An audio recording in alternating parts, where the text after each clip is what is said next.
guy's sitting on the floor. Internet issues, bruv. Fair enough. All right, so let's do it quick so this poor guy doesn't lose circulation in his legs. All right, so evening and welcome to another episode of the Racing Live podcast, the night after the Azerbaijan Grand Prix. As usual, I'm with the two boys, Joe and Harry. Welcome to another episode, lads. Let's get straight into it. So tonight we're going to be talking about the latest adventure from the Formula One. Last night we'll also have a bit of a yarn about supercars and what the new formula in that category is looking like, particularly at a track where passing is, traditionally pretty high. What that looked like, what the racing looked like, what the parity and the formula is looking like at a whole. So we'll jump straight into it. Azerbaijan Grand Prix, could have counted on one hand the amount of overtakes that took place. It was a little bit like being on a carousel when when you're on the horse and the horses get closer and further apart, but you never really get ahead of anyone. It was a bit like that. What did you boys make of the race? What did you make of the weekend? Give me your unbridled opinions. I thought that the sprint race was actually pretty good. I don't know what you guys thought, but I was pretty entertained with the sprint race. I thought the qualifying was F1 qualifying, so I wasn't disappointed in that. I think the race was probably a bit underwhelming, but having said that, being the optimist, I will say that there was a few silver linings. I liked how there is at least an 8-car grid at the front of the grid that, like, when you think about it, we've never had it that car coming 8th in a race can do a pit at the end of the race to go for fastest lap. So I thought that is at least maybe a step in the right direction. I thought the battle between the Ferraris and the Astons was pretty compelling.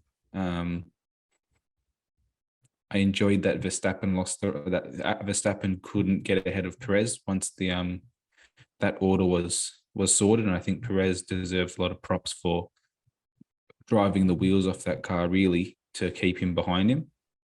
And I think if you look at the back end of the grid, the last 12 cars, it is nice to see that those last 12 cars, I think the only team that finished line to stern was the Alpine. So as boring as it was, I think there was a nice spread of cars. Like, it wasn't sort of flying formations.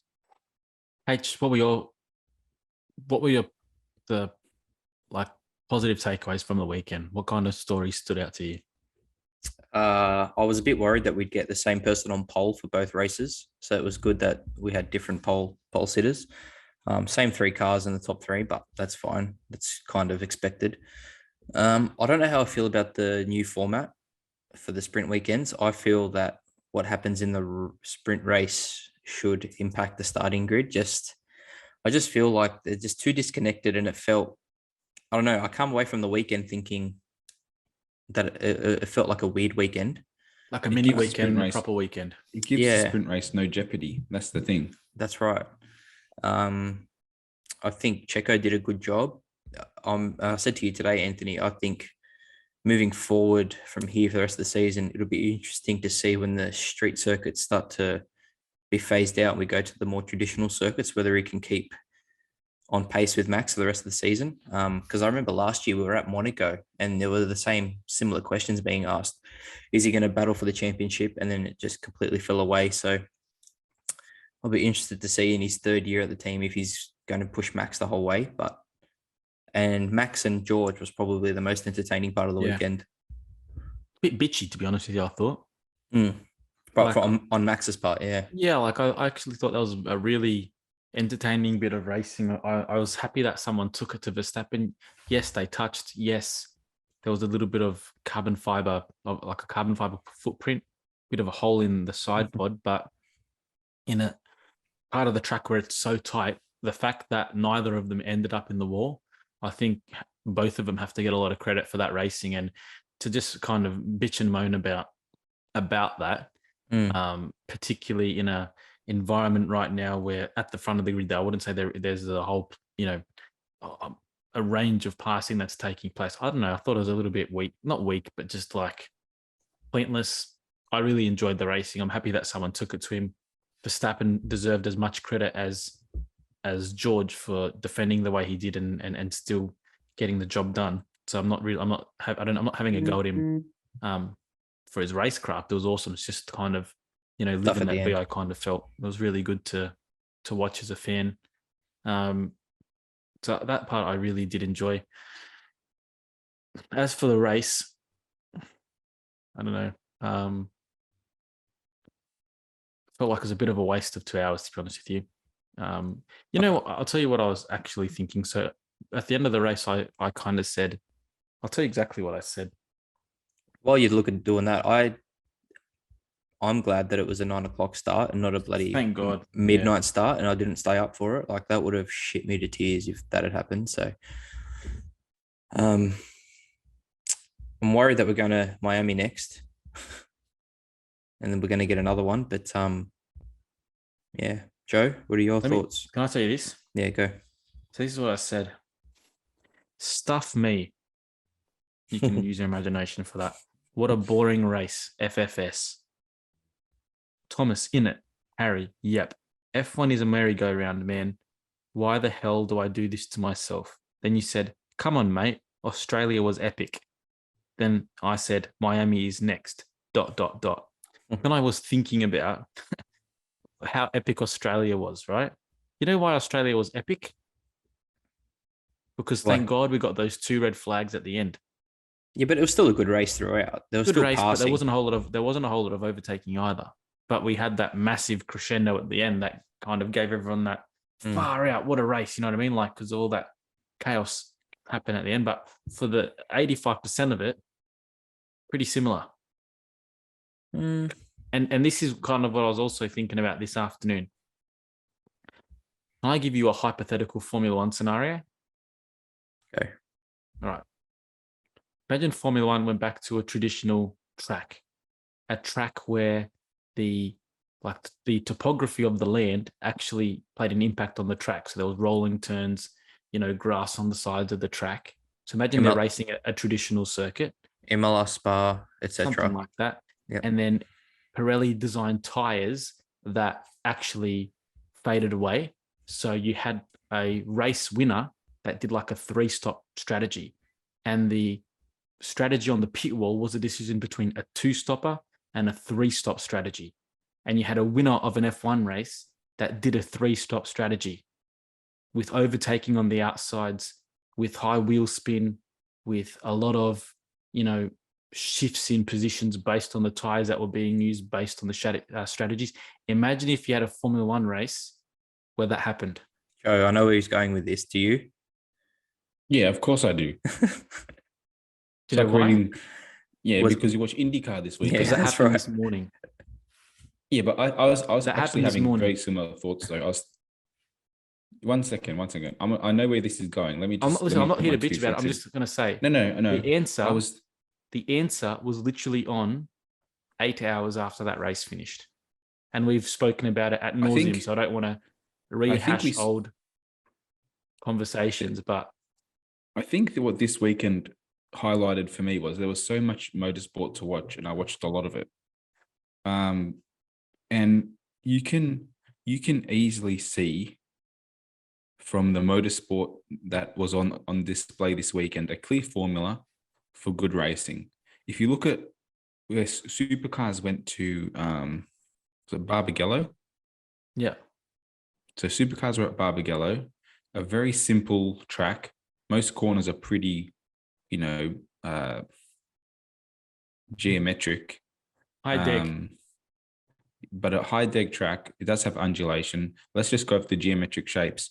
But the thing with the supercars tires is that once they go off, the lap delta drops off so significantly that it plays a massive impact on positioning when if you choose to pit early or to have to run it mid through the race. Fair enough. Like that's in itself a good point for what constitutes a more strategic race and allows teams to sort of mix it up. Then you look at the Grand Prix of Alabama this morning. like what Anth was saying, when you put a track that has sort of rolling hills, fast, long sweeping corners that force the tires to wear a lot quicker as well, because they just always, the pressure is always loaded to the side of the car as it's rolling through the corners. But You it's do also a then track al- that rewards balls, like Yeah, race, like circuits that, but like they're not. I keep using this word on the pod. They're not well manicured. You know what I mean? They don't have runoff. You don't have, safety nets. But Your they're not. balls dictate how The fast you go, because otherwise Formula you're One in the isn't going fence. to. Formula One isn't going to go to race in Alabama because to show how big the balls are of the I understand, drivers. but I'm not saying Alabama. I'm just saying but the point, but the point that I think grass. should be gleaned from that, regardless, grass or no grass, is the tire formula at the moment is too safe, and there's no reward for trying to be ballsy, trying to do a 3-stop, because you lose so much time in the pits and there isn't enough drop off on the end of these long tires, on these, whatever, if it's the hard tires or the soft, like they're still, the deltas are still too close, that there's no Ocon did the reward whole for. race on hard tires, and they couldn't get Huh? past him. That's what I'm saying. Like there's no, like that's a hot track as well. That's a hot track, and to do a whole race on those tires with very little stops as well. Was there one stop in that race for De Vries? One stop for everyone. No, but one safety car. Oh, yep. But that was it. So realistically, for one set of hards, that's still way too hard. It should be like what the F. What Mate, it should be 3 stops should be ideal. 2 stops should be, you get the benefit of the track position, but you're going to get chased down at the end. Yeah, I don't know why why the idea of only having one stop seems to be the thing. Like doubling the pit stops gives it so much more jeopardy, and like the V8 supercars are doing one stop in a 35-minute race. And that was adding a lot to the race, because the tires only last about 15 minutes. It's crazy. Like in a 40-lap race, the delta between a new tire and an old tire around a 50-second lap. By halfway through the race, it's 3 seconds. Yeah, between a new tire and an old tire. You want to make, and also even a one-stop strategy. Technically, the tires shouldn't even last that long. Like in an ideal scenario, you would go 2-stop to get your fastest way around, but then you give up the field position and you need a safety car and all that stuff. So even the strategy that they use isn't optimal. And that's kind of what gives the jeopardy. Like if you're able to stay out 10 laps longer, then, people better be careful, because we saw with Van Gisbergen on the Saturday that being able to push the tires a little bit longer, come the end of the race, it's a dramatic advantage when you're chasing someone down. Do you know what I mean? Like it's not subtle. It's not like you get behind the car and then nothing happens, because we've seen that ad nauseum in Formula One recently. It's no, you are able to keep your tires in the window for that much longer. You've kind of maximized the scenario. Great, this is your advantage. And then you see something from that. And to Kosteki's credit, I mean, he defended for his life. And this formula allows you to do that. The track allows you to do that. But, you watch the supercars, and we'll talk about it a bit later, and you kind of saw simplifying of the formula, simplifying of kind of regulations, simplifying of the actual construction of the car and what people have to worry about designing in the arms race. Great racing. We've seen that in IndyCar. Like IndyCar is all spec, like supercars now. The same scenario. And I'm not advocating for a spec series for Formula One, but there are definite things that can be done to kind of, because another thing that, sorry, I should pause and let Harry make his comment, because he put his hand up 5 minutes ago. Sorry, man. Tell us what you wanted to say. No, I was just going to say, I had a lot of time to think about it today. About in the past, I've really enjoyed Azerbaijan as a Grand Prix. It's always been a really interesting race. But then I sat back and I thought, was it interesting because of the jeopardy, or was it interesting because there was always incidents where it caused teams to make, pit stops, and it caused teams to make those kind of moves? And in a race where that didn't happen, did it play out how it usually would play out? Do you know what I mean? Like, are the tires actually the issue? Is it? Well, Azerbaijan was traditionally a blowout tire circuit. Well, yeah, it happened 2021, was it? Season, or and so people were worried about. There was a worry about if the tires would last. So the people were pretty cautious about doing it based on the speeds, based on that really fast speed that they're going into the, that straight, banking right, banking left, and all the pressure that puts on the tires. There was concerns about that, and now without that, it's just. Well, Formula One have, I don't know if you guys saw, I think a tender went out for the new tire suppliers. I think starting 2025 or 2026. I'm hoping there's a new brief. We saw in Australia how good it would be to have some really hard tires for qualifying, where the cars are out and they are able to push for 10, 15 minutes at one time.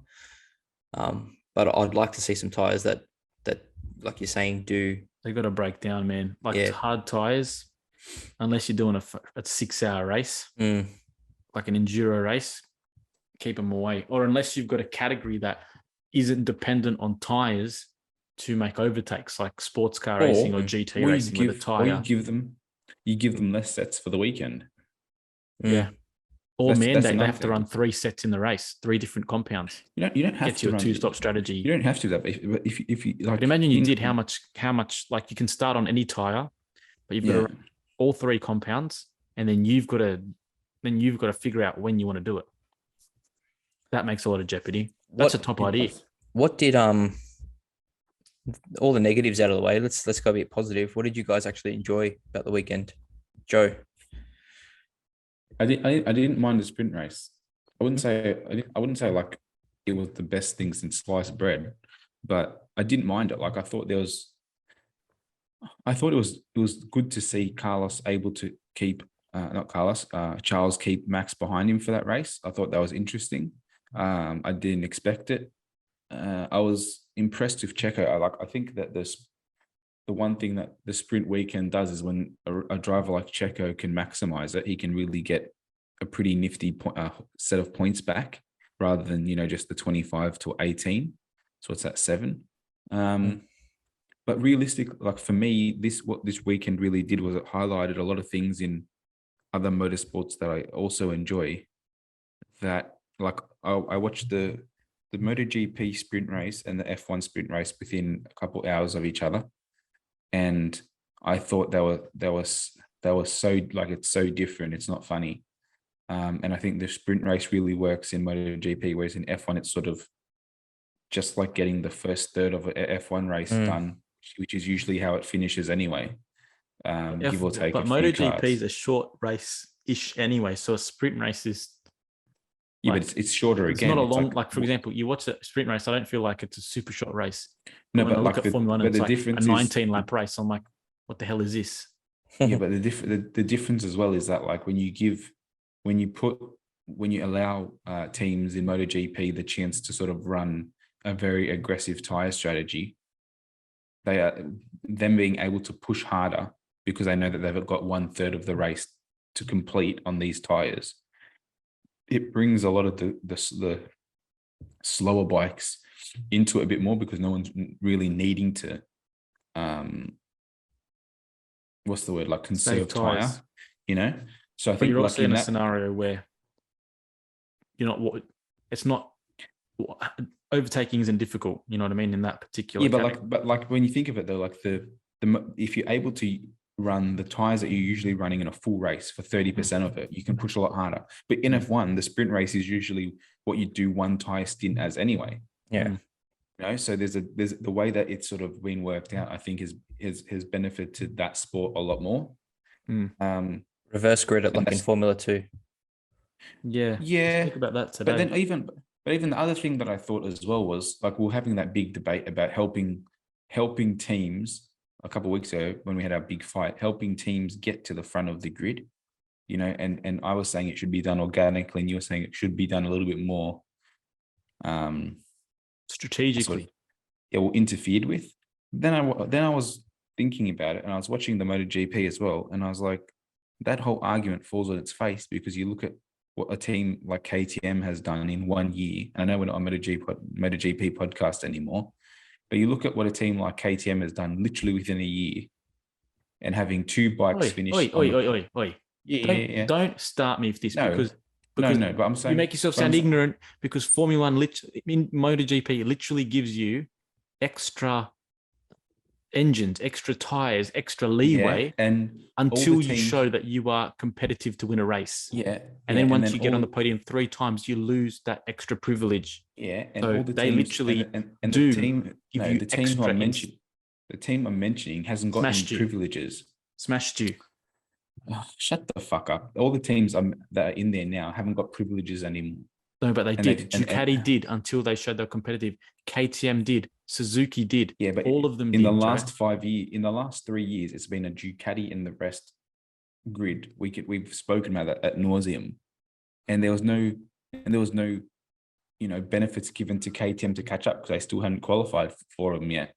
But if you put your head down and put the right systems in place, I feel like that they're a great example at the moment of just a team able to, push the boundaries and adapt. And I was thinking of that a lot because of our conversation a couple of weeks ago. Other than that, I thought qualifying was interesting. I thought that McLaren seemed to have made a somewhat decent jump.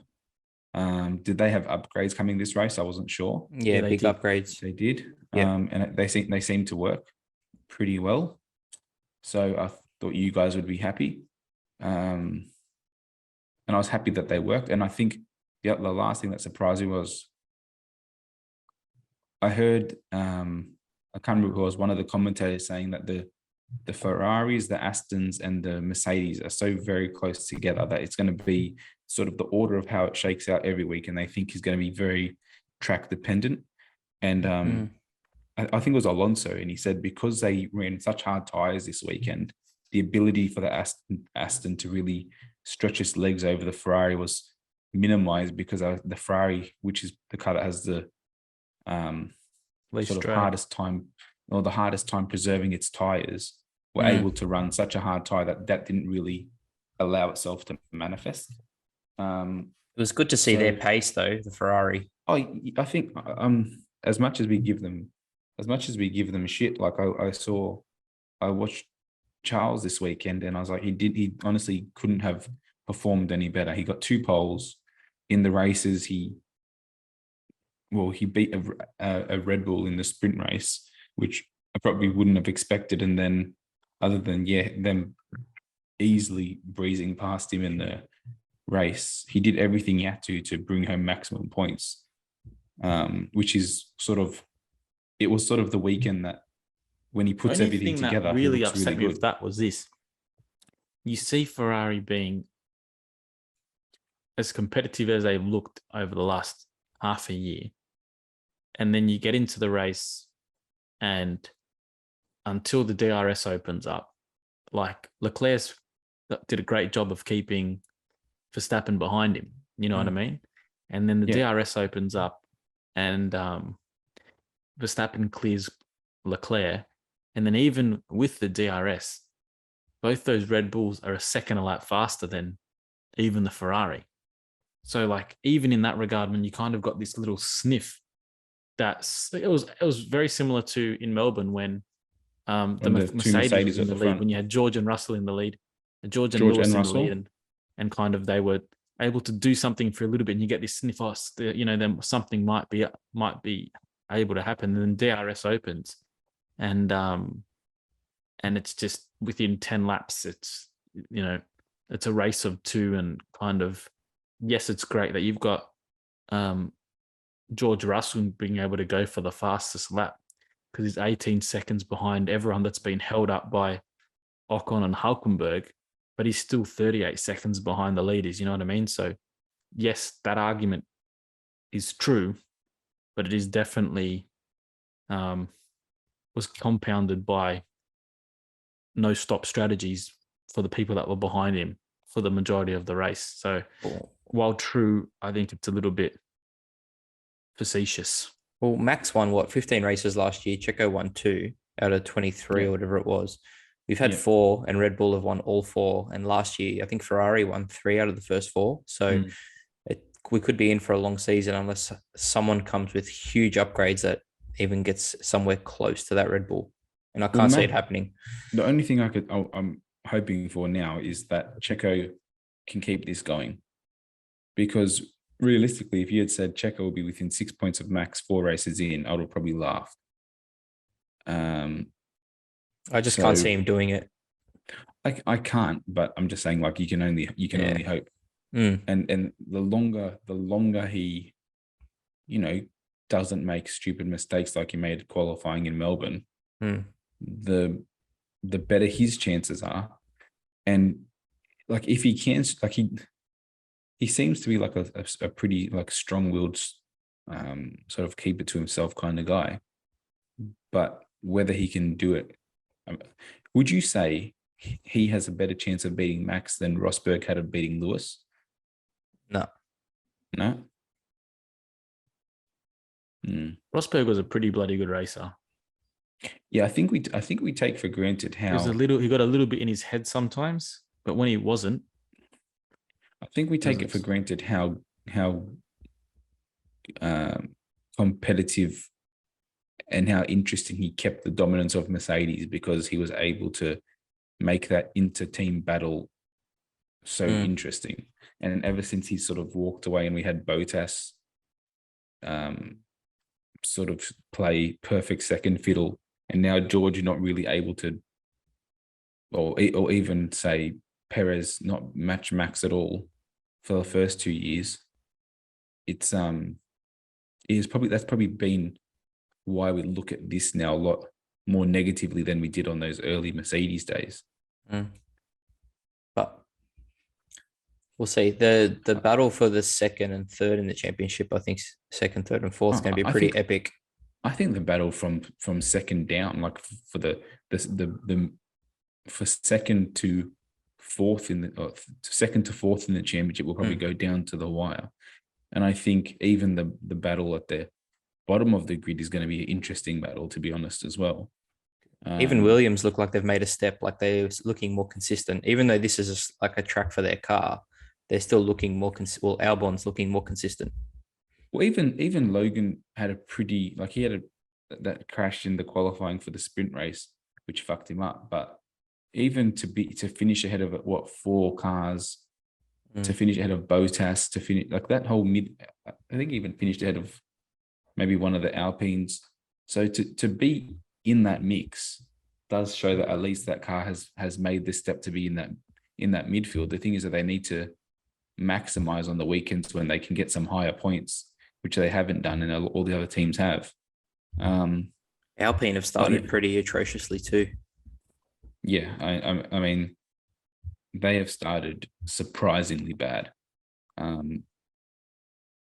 Then they've literally gone from pushing on what we thought was going to be a jump into the top, the big boys club. Mate, Fernando knew something that we didn't. I'll tell you that much. Mate, I tell you, everyone jumps on McLaren and calls them a tractor or whatever. And we don't actually know how good the Alpine is because we've barely seen it on bloody track this year. Like, keeps breaking down. They keep crashing. I just don't understand what's happening. Too wide, that nose.